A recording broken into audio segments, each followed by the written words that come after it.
Welcome to Session 44. This is the Module 2 simulation, the harder second module you reach after a strong Module 1. 22 questions in 35 minutes, but with more multi-step reasoning.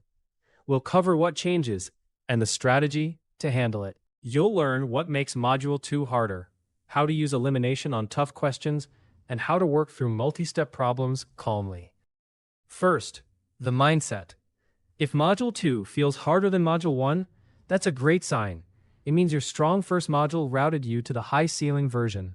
Everyone sitting this version is competing for 700 and up. Difficulty is relative, so stay composed.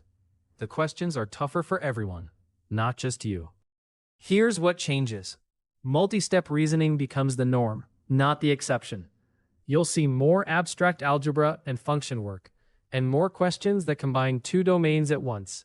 The student-produced response questions are harder, and answers are more likely to be non-integer or non-obvious. So don't panic if your answer isn't a clean whole number. When a question looks brutal, don't freeze. Eliminate. Cut the 2 or 3 choices that clearly break the math, like a negative, where the answer must be positive. And read the choices for clues. If every option has a root 2 in it, you're probably dealing with a 45, 45, 90 triangle. Let the structure guide you, then solve or make a smart guess. 2 classic hard types. First, a system that's secretly the same line.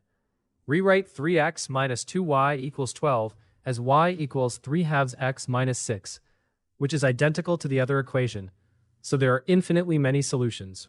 Second, a function rule.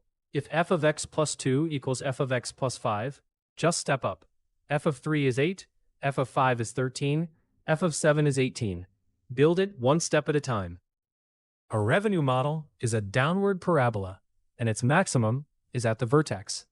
So to maximize r equals negative 50p squared plus 1000p, find the vertex. The vertex, p, is negative b over 2a, which is negative 1000 over 2 times negative 50, giving a price of 10. Revenue is maximized at a price of 10. Your turn, Module 2 style. Solve the absolute value equation. The absolute value of 3x minus 7 plus 2 equals 9. Find the positive value of x. Pause and remember the 2 cases. First, isolate the absolute value. It equals 7. Then split into 2 cases. 3x minus 7 equals 7, gives 14 thirds, and 3x minus 7 equals negative 7, gives 0. The positive value is 14 thirds, a non-integer answer, exactly the kind Module 2 loves. Let's recap Session 44. A harder Module 2 is good news. It means top score routing. Expect multi-step, abstract, and cross-domain questions. When stuck, eliminate wrong choices and read the choices for structure. Watch for same-line systems with infinitely many solutions. And to maximize or minimize, go straight to the vertex. Next time, your complete test day strategy.